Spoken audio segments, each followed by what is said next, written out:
your castle, my dear princess. Ito ang magiging kwarto mo. Yaya, sa tabi mo lang. Ate, tago mo na lang yan sa kabila.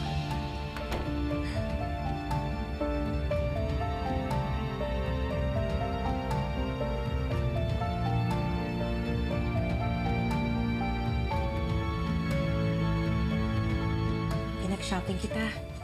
Hindi ko alam kung ano yung gusto mo. So, madami na lang akong binili.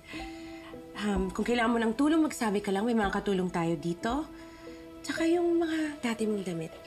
Panbahay mo na lang. Okay na po ito. Ang ganda nga po eh. Talaga? Gusto ko lang mag-feel at home ka dito.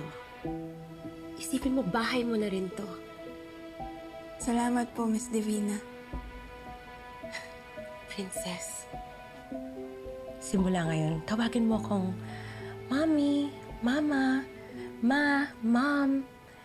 Wag lang nanay, kasi hindi ko siya branding. Okay po, Miss Mama. Okay lang yan, Princess. Step by step. Darating din tayo dyan.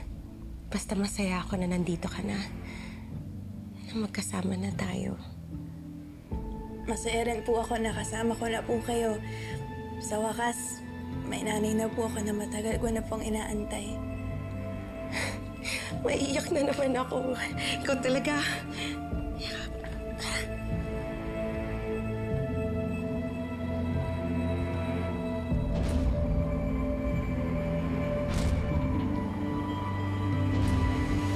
Kadire. Nakakairita na. Kailangan ko talaga makipagplastikan sa princess na yon. Nakakangalay. Pero Kaz, kailangan mo talaga magtiis kung gusto mo maging successful yung plano mo. Ito na ba magiging buhay ko ngayon, Kaz? I guess so. Wala ka namang choice, Divina. Eh, si Princess, kamusta naman? Ayan, tuwang-tuwa ang gaga. Akala niya talaga may nanay siyang nagmamahal sa kanya. Hulog na hulog siya sa drama ko. Well, kung akala niya magbubuhay prinsesa siya dito, nagkakamali siya.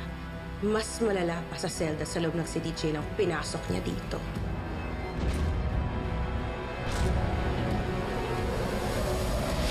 I want escabeche para sa mga matatapang at walang hiyang kabit. Ako gusto ko ng ampalayang gisado para sa mga taong bitter at mapapait ang life. Ito yata si Princess Pascual, ang siga ng City Jail. Ah, garon.